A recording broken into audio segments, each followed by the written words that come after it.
明13陵，坐落于北京市昌平区天寿山，总面积达120余平方公里。陵区周围群山环抱，陵前有小河曲折蜿蜒，景色秀美宜人。这里是中国最为著名的墓葬群，共埋葬了13位皇帝、23位皇后和众多的妃嫔。其中定陵是中国目前唯一主动挖掘过的皇帝陵寝，就是这座万历皇帝的陵寝。挖掘之初就吸引了众多的目光，当时陵墓的发掘受到了社会各界的关注，上到国家领导人，下到街头百姓，以及考古界、文化界的众多人士，无一不将目光投向这里，期待着墓门打开的瞬间。然而，这座陵墓从发掘一开始就怪事频发，一时间流言四起，闹得满城风雨。今天，老烟斗就给大家讲一讲发生在13陵里的怪异事情。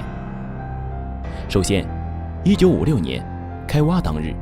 天空中突然乌云密布，阴风阵阵，电闪雷鸣。历经100年都安然无恙的守陵石兽突然被雷击中。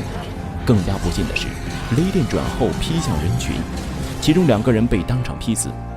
据传，当时的很多人都开始动摇，说这是亡魂动怒了，这个坟墓挖不得。不过这还是没能阻止人们的好奇。历经2年零4个月，挖掘工作结束。后来发生的事情更加骇人。由于当时条件有限，陵墓遭到了严重的破坏。万历和2个皇后的楠木棺椁被随意地丢弃在宝城外面的山沟里，结果被邻近的乡民们见到。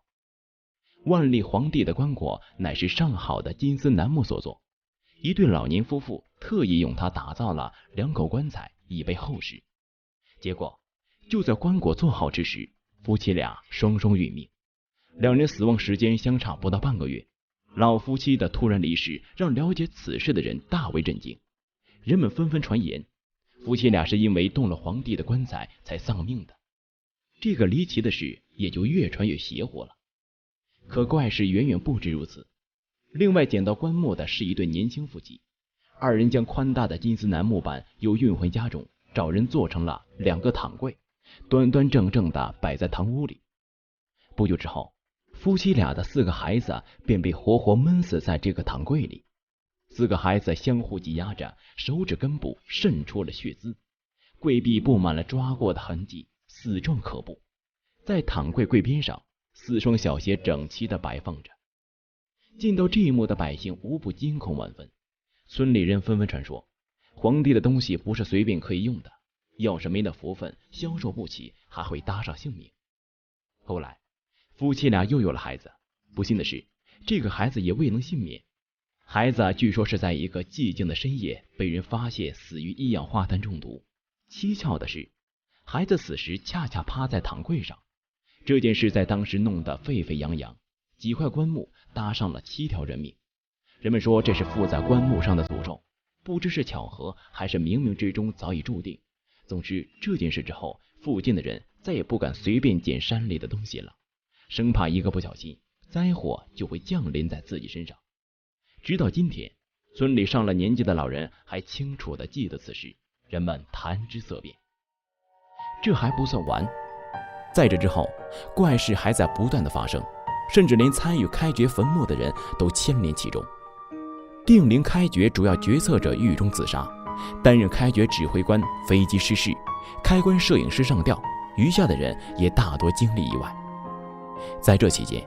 有人想将万历皇帝和2位皇后的尸骨烧毁，可就在焚烧的当天，万里晴空却突然乌云密布，紧接着雷声撕裂，下起的暴雨将大火扑灭，万历皇帝的尸骨随着雨水和泥土混为一体。而那烧毁皇帝尸骨的那人在不久后也死于一场大火。这些事越传越离奇，被人说的煞有其事，定陵闹鬼的消息从此不胫而走。甚至有人说，看守的战士在夜晚常看到一双宫女穿的绣花鞋。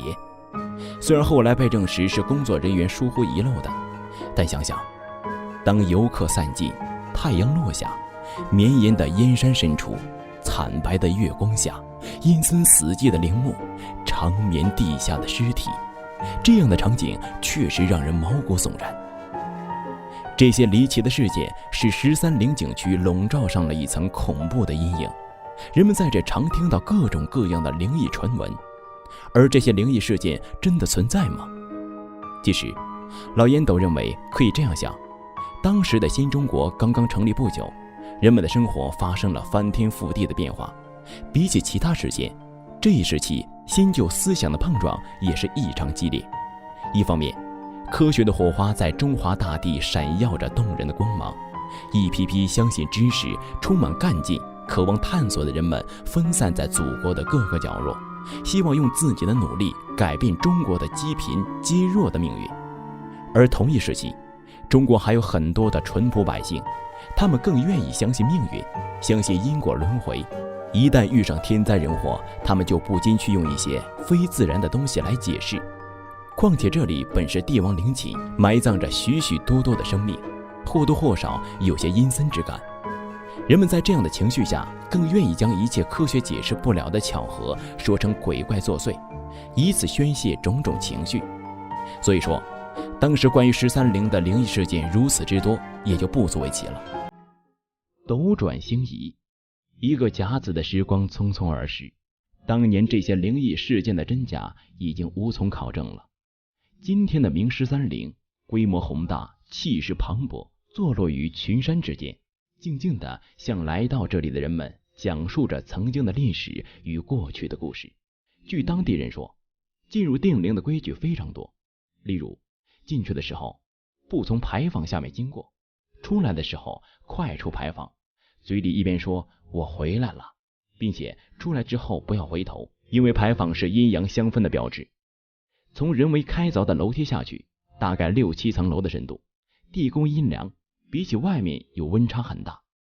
周围很多墓道都是封锁的，据说里面没有完全开发，有的地方甚至还有瘴气和毒气。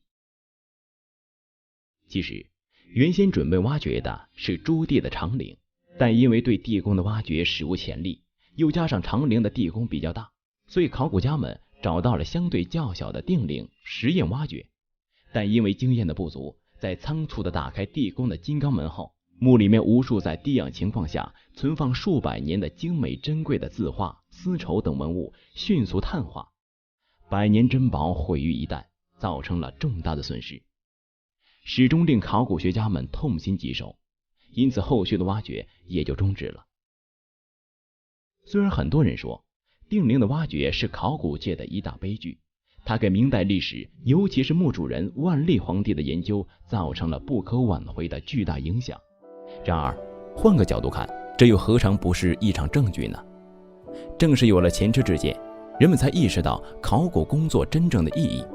合理的保护、理智的勘探比盲目挖掘更为重要。也正因如此，不主动发掘帝王陵寝才成了考古界新的共识。